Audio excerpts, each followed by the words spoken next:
HPV de alto risco e um HPV de baixo risco. Então, a gente sabe que existem mais de 40 subtipos do vírus do HPV que infectam o trato genital feminino, tá? Eu vou falar aqui especificamente de mulheres, porque é o público que faz o preventivo.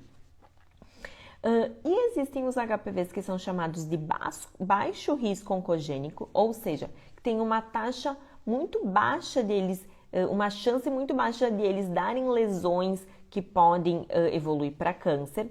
São geralmente HPVs que causam as verrugas genitais, os condilomas.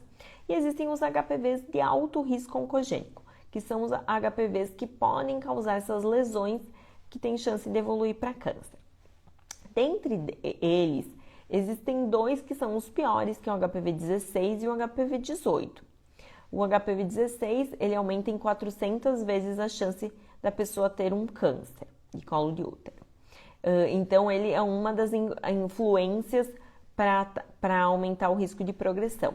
Outro motivo são características da própria pessoa, como, por exemplo, mulheres fumantes têm um risco maior, mulheres que têm algum fator de imunossupressão, ou seja, algum fator que comprometa a imunidade, como, por exemplo, HIV ou uso crônico de corticoide.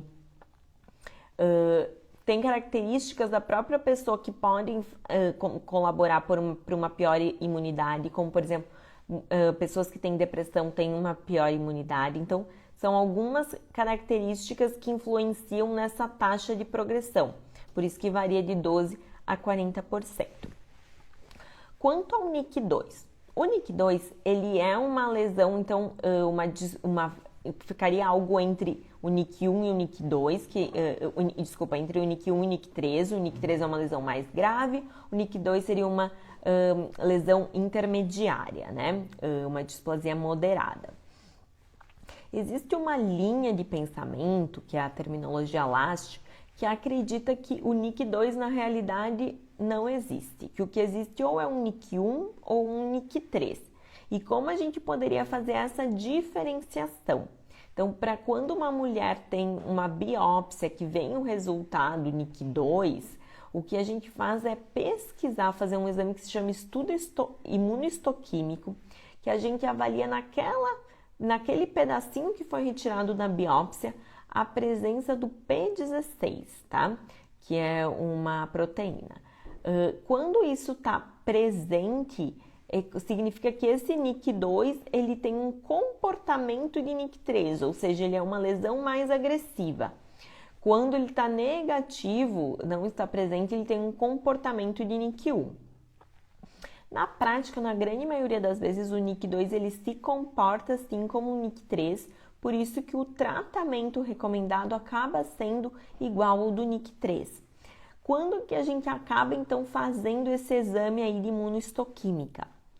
Para mulheres que são jovens, que não têm filhos, que a gente está em dúvida se vai fazer um laser ou se vai fazer uma cirurgia de iconização, ou no caso de uma mulher ali muito jovem, menos de 21 anos, se vai fazer o tratamento ou não, poderia fazer. Então, quando esse exame ele vai mudar a nossa conduta, vai mudar o nosso tratamento, é que a gente acaba fazendo. Se ele não vai mudar o tratamento, ele não sendo feito, a gente trata o NIC2 da mesma forma que trata o NIC3.